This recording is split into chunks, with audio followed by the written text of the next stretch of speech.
Students, विद्युत विभव chapter में आज एक बहुत ही इम्पोर्टेंट टॉपिक आपको करना है। टॉपिक है द्विध्रुव की स्थितिज ऊर्जा के लिए सूत्र की आपको स्थापना करनी है। करता है इसको, यह है भाई द्विध्रुव की स्थितिज ऊर्जा। किसी द्विध्रुव की स्थितिज ऊर्जा होती क्या है?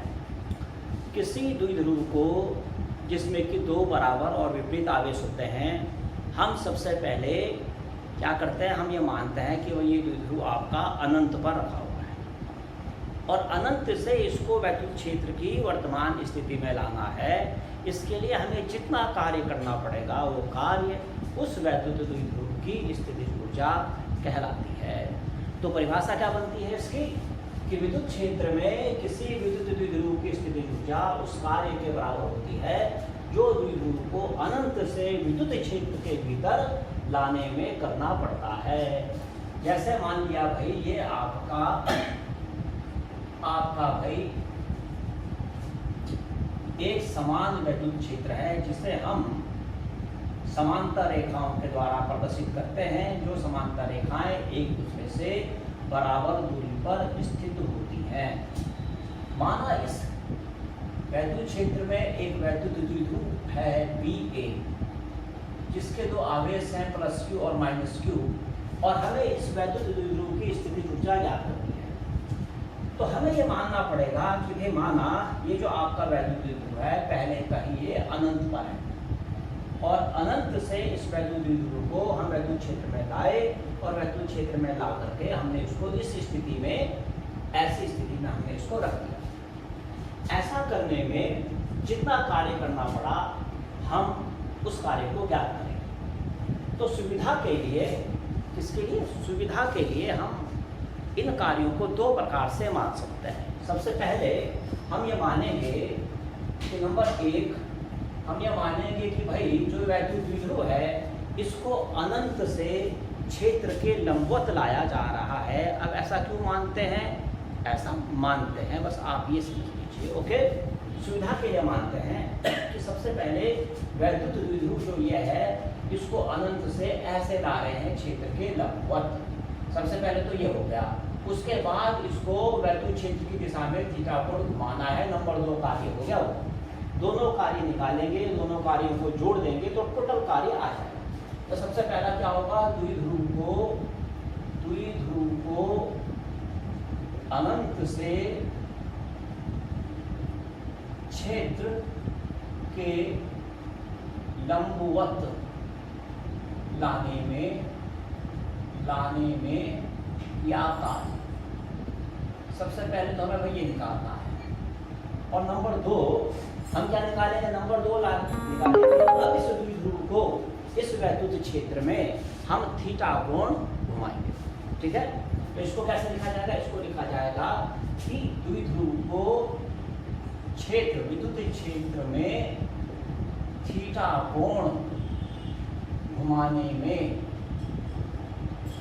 क्या कार्य? तो भाई ये दो कार्य हमें ज्ञात करने हैं और चलिए अब इन दोनों कार्यों को ज्ञात करते हैं। सबसे पहले नंबर 1 हम ये करते हैं भाई। अब शुरुआत होता है। नंबर 1 आपको लिखना पड़ेगा कि ये आपको सारा ऐसा डाल लेना कि द्विध्रुव को अनंत से क्षेत्र के लंबवत लाने में किया गया कार्य। सबसे पहले इसको निकालते हैं। अब देखिए भाई जो आपका ये द्विध्रुव है, थोड़ा इसका ऐसा चित्र बना लें कि भाई ये वैद्युत द्विध्रुव एक समान वैद्युत क्षेत्र में रखा हुआ है। VA आपका हो गया वैद्युत द्विध्रुव, +Q आवेश इधर है, -Q आवेश इधर है। आपको पता है कि अगर इसे एक समान वैद्युत क्षेत्र में रखा जाएगा तो एक समान वैद्युत क्षेत्र में जब कोई आवेश रखा होता है तो उस आवेश पर एक वैद्युत बल लगता है। उस बल की दिशा +Q आवेश पर तो होगी वैद्युत क्षेत्र की दिशा में और विपरीत दिशा में होगी -Q आवेश पर। बल की दिशा ऐसी। भाई आपको ये बहुत आसान है, आप जानते हैं E=F/Q होता है, तो F=QE हो गया। इससे मैंने वैद्युत क्षेत्र E है, आवेश Q है, जब भी किसी आवेश को किसी वैद्युत क्षेत्र में रखा जाता है तो उस पर एक बल लगता है और उस बल का मान निकल जाता है यहाँ इस पर हो जाएगा F is equal to Q E और इस पर हो जाएगा F is equal to minus Q E. Okay, यानी कि प्लस क्यू आवेश पर बल विद्युत क्षेत्र की दिशा में लगेगा और माइनस क्यू आवेश में बल विद्युत क्षेत्र की विपरीत दिशा में लगेगा। इसमें तो बिल्कुल कोई प्रॉब्लम वाली बात ही नहीं है, ये बात आपकी समझ में आ गई। ठीक, अब क्या करें, इसके पश्चात अब शुरुआत करते हैं। इसे लिख देते हैं प्लस क्यू आवेश पर बल, ये हो जाएगा F is equal to plus Q E. समीकरण नंबर 1, दिशा क्या होगी, वैद्युत क्षेत्र की दिशा में, वैद्युत क्षेत्र की दिशा में, और भाई माइनस क्यू आवेश पर बल हो जाएगा F is equal to minus Q E. समीकरण नंबर 2 क्या होगा, विपरीत दिशा में, वैद्युत क्षेत्र की विपरीत दिशा में। अब आप एक बात और बहुत ध्यान से सुनिए, देखिए ये प्लस क्यू आवेश है, ये माइनस क्यू आवेश है, इन दोनों को अनंत से हमें लाना है, वैद्युत क्षेत्र के लंबवत लाना है। चलो अनंत तो कोई डिस्टेंस होता नहीं, चलो हमने बहुत दूर एक डिस्टेंस मान लिया। प्लस क्यू आवेश को अगर मान लिया यहाँ से लाना हो, तो आप मान रहे हैं कि जितनी दूरी ये होगी उतनी ही दूरी ये होगी, अर्थात प्लस क्यू आवेश और माइनस क्यू आवेश को अनंत से वैद्युत क्षेत्र की दिशा के लंबवत लाने में जो दूरी जो चलनी पड़ेगी वो समान चलनी पड़ेगी। तो इसका मतलब ये हुआ कि इन आवेशों को अनंत से यहाँ तक लाने में किया गया कार्य भी बराबर होगा। बताओ क्यों? नंबर 1, इन दोनों आवेशों पर लगने वाले बल हैं बराबर, दूरी है समान। किसी आवेश को यहाँ तक लाने में कितना कार्य होगा, बल गुणा विस्थापन। आप कह रहे हैं इस पर लगने वाला बल और इस पर लगने वाला बल समान है, दोनों ने समान दूरी तय करी। इसका मतलब ये हुआ कि इन दोनों को अनंत से यहाँ तक लाने में किया गया कार्य भी समान ही हुआ। तो अगर कार्य समान हुआ तो उस कार्य में अंतर क्या है? प्लस क्यू आवेश पे जो कार्य, प्लस क्यू आवेश को लाने में जो कार्य होगा वो आपको साफ दिख रहा है धनात्मक होगा, क्योंकि इस पे बल आपका धन है। माइनस क्यू आवेश पे को लाने में जो कार्य करना होगा वो कार्य आपका माइनस में होगा। क्यों होगा भाई? आपको साफ दिख रहा है कि जो बल का मान है माइनस क्यू ई है, बल आपका माइनस।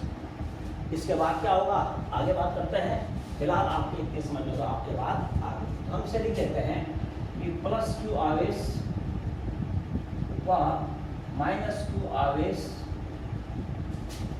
पर लगने वाले बल बराबर व विपरीत हैं,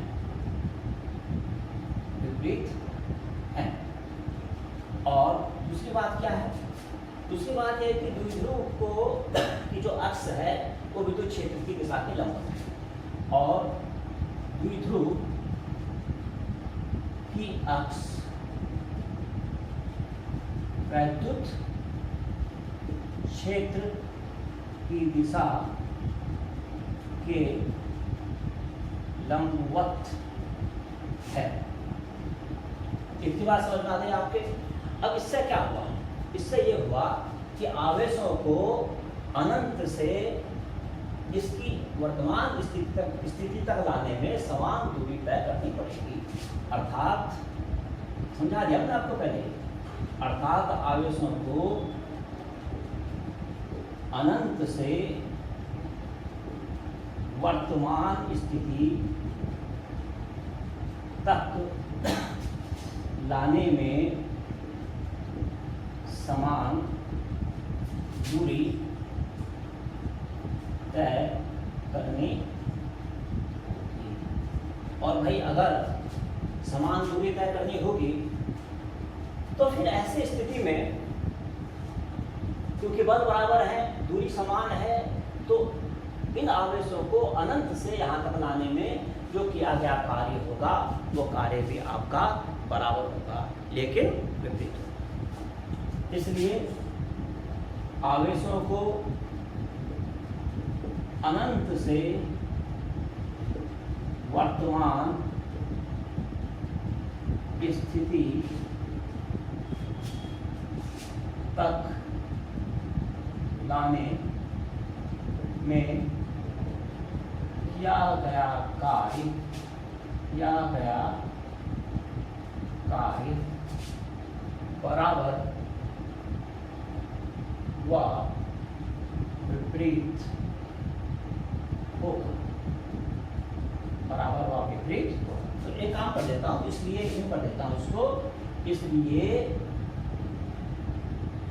प्लस क्यू व माइनस क्यू, ठीक है भाई। यहाँ लिख देना आवेशों को, आवेशों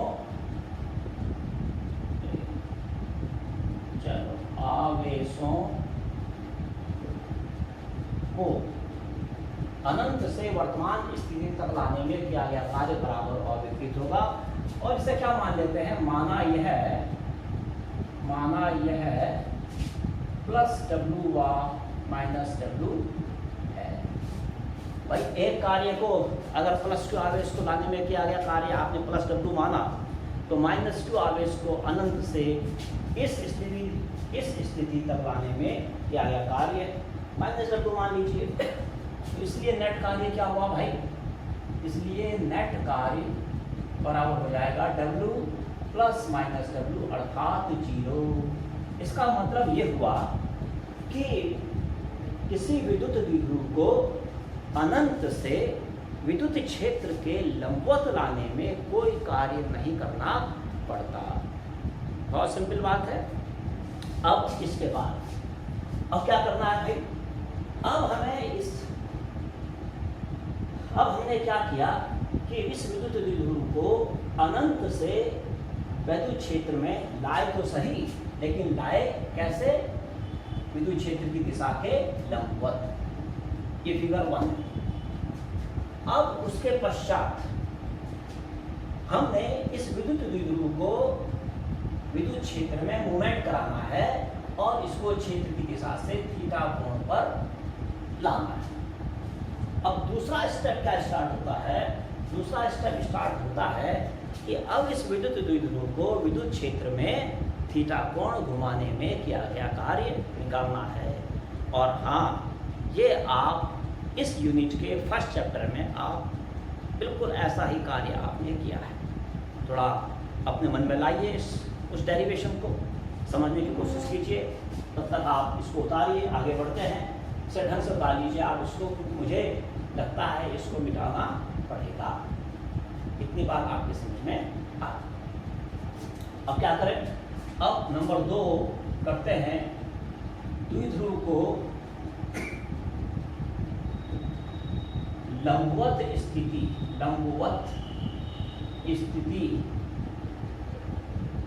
से थीटा कोण तक घुमाने में किया गया या ये करना है अभी। द्विध्रुव को लंबवत स्थिति से थीटा कोण तक घुमाने में किया कार्य। चलिए, बहुत आसान। इस कार्य को हमने W1 मान लेना है। अब जरा आपको मैंने कहा था आप सोचिए, तो आपने सोचा होगा कि फर्स्ट चैप्टर में हमने द्विध्रुव को विद्युत क्षेत्र में थीटा कोण घुमाने में किया गया कार्य निकाला था। और वो क्या था, वो था W = PE cos θ1 minus cos θ। P क्या होता है, P होता है यहाँ पर वैद्युत द्विध्रुव आघूर्ण, द्विध्रुव का वैद्युत द्विध्रुव आघूर्ण, जिसकी दिशा हमेशा फिजिक्स में हम माइनस से प्लस की ओर लेते हैं। माइनस से प्लस की ओर ये वैद्युत द्विध्रुव की आघूर्ण की दिशा है। तो इससे आगे बढ़े हैं। W2 = चलो पहले आप समझ लेते हैं। यहाँ θ1 कितना है, θ1 अर्थात जो इसकी पहले स्थिति थी। द्विध्रुव प्रारंभ में वैद्युत क्षेत्र की दिशा के लंबवत था। θ1 यहाँ पे 90 था, कोण 90 है, तो उसने θ1 माना है। ये आ जाएगा P E cos 90 minus cos, और बाद में हमने इसको ऐसे घुमा दिया और वैद्युत क्षेत्र की दिशा से थीटा कोण के लिए आए, या आप चित्र नंबर 2 मान लीजिए, तो ये आ जाएगा आपका कॉस थीटा। समझे मैंने क्या कर दिया, डब्ल्यू, ओहो चलो कोई बात, थीटा 1 की जगह 90, थीटा 2 की जगह, तो W2 हो गया आपका पी ई कॉस 90 की वैल्यू आपको मालूम है 0 माइनस कॉस थीटा, तो W2 इज इक्वल टू हो गया minus P E cos theta. तो इसलिए द्विध्रुव को अनंत से वैद्युत क्षेत्र की वर्तमान स्थिति, इस स्थिति तक लाने में किया गया टोटल कार्य कैसे निकला, इसलिए कुल कार्य क्या हुआ, कुल कार्य हो गया आपका, क्या हो गया कुल कार्य, कुछ भी मान लीजिए आप इसको, W मान लीजिए, कुछ मान लीजिए, ये हो गया आपका W1 प्लस W2, अर्थात कितना आया देखिए 0 plus minus P E cos theta, अर्थात कार्य बराबर हो गया भाई कितना हो गया minus P E cos theta. ये आपका कार्य का फॉर्मूला हो गया। अब इसके आगे चलें, आगे इसके लिए अब थोड़ा सा हमें मिटाना पड़ेगा, इस चीज़ को हटा देते हैं, ये अब शायद अब आपने इसको ढंग से उतार भी लिया है और कोई दिक्कत आपको नहीं है शायद, इससे भी हटा देता है, इतना भी हमारे किसी काम का नहीं है, हटा दिया। अब ये जो कार्य होता है, यही कार्य इस द्विध्रुव की स्थितिज ऊर्जा कहलाता है। तो क्या लिखेंगे, यही कार्य द्विध्रुव की स्थितिज ऊर्जा कहलाती है, स्थितिज ऊर्जा कहलाती है, कहलाती है। और उसको फिर हम U से रिप्रेजेंट कर देते हैं, W की जगह आप U, कार्य की जगह आप स्थितिज ऊर्जा लिख लीजिए और हो जाएगा minus P E cos theta. ये आपकी बात बिल्कुल बहुत अच्छी तरीके से समझ में आ गई और ये डेरिवेशन भी इसके लिए सिद्ध हो जाए। अब हम इसमें एक दो बहुत ही आसान एक दो परिस्थितियाँ हैं, उन्हें हम करते हैं, उससे पहले आप उसे लिख लीजिए। पहला क्या है, विशेष स्थिति, लिख लीजिए आप इसको, नहीं तो बार बार आपको वीडियो को पॉज करके देखना पड़ेगा या बार बार वापस आना पड़ेगा, इसलिए मैं आपको टाइम दे रहा हूँ। विशेष स्थिति नंबर 1 है भाई आपकी, कहलाती है स्थायी साम्यावस्था। स्थायी साम्यावस्था, स्थायी साम्यावस्था जिसमें द्विध्रुव रेस्ट की पोजीशन में रहता है, आराम की पोजीशन में रहता है। उसमें क्या होता है, उसमें हम थीटा इज इक्वल टू हम 0 मानते हैं। मतलब क्या हुआ, मतलब ये हुआ कि भाई जैसे ये आपका विद्युत क्षेत्र है और ये आपका द्विध्रुव है, बी है, ये ए है और आपका इस पोजीशन में आ रहा है। बी पहले ऐसा था, घुमा घुमा करके ऐसे ले आए, तो अब आपका जो ये कोण है ये आपका कितना हो गया 0 अंश। पहले ऐसा था ना, घुमा घुमा करके ऐसे ले आए, तो ये हो गया आपका 0 अंश, तो थीटा इज इक्वल टू 0। तो ये आपका बिल्कुल रेस्ट की पोजीशन में है, इसमें कहलाती है स्थायी साम्यावस्था। इस स्थिति में u की वैल्यू कितनी होती है, माइनस पी ई कॉस 0 और u is equal to cos 0 की वैल्यू आपको पता है, तो u इज इक्वल टू हो गया माइनस पी ई। समझ में आया आपके? तो स्थायी साम्यावस्था के बारे में आपने बहुत ध्यान से समझा कि स्थायी साम्यावस्था में u इज इक्वल टू निकल जाएगा minus P E. Number 2, number दूसरी को हम अस्थायी साम्यावस्था कहते हैं, अस्थायी साम्यावस्था। अस्थायी साम्यावस्था का मतलब ये हुआ कि जो आपका द्विध्रुव है ये मूवमेंट करता हुआ आपका उल्टा घूम जाए, बी आपका इधर आ जाए, ऐसा नहीं घूमेगा हवा में, आपका मूवमेंट कर करके आपका घूम जाए और बी इधर आ जाए और ए इधर आ जाए, तो आपका एक तरह से ये आपका ए, ये आपका बी 180 अंश घूम जाए। जो स्थायी साम्यावस्था है उससे 180 अंश कोण पर वापस आ जाए, तो वो आपकी अस्थायी होगी, बिल्कुल रेस्ट की पोजीशन में नहीं है, वो लालायित है अपनी स्थायी अवस्था प्राप्त करने के लिए। तो वहाँ थीटा इज इक्वल टू 180 अंश लेते हैं, u इज इक्वल टू हो जाता है minus P cos 180 degree, u is equal to because cos 180 आपको पता है -1 होता है, u इज इक्वल टू हो जाएगा पी।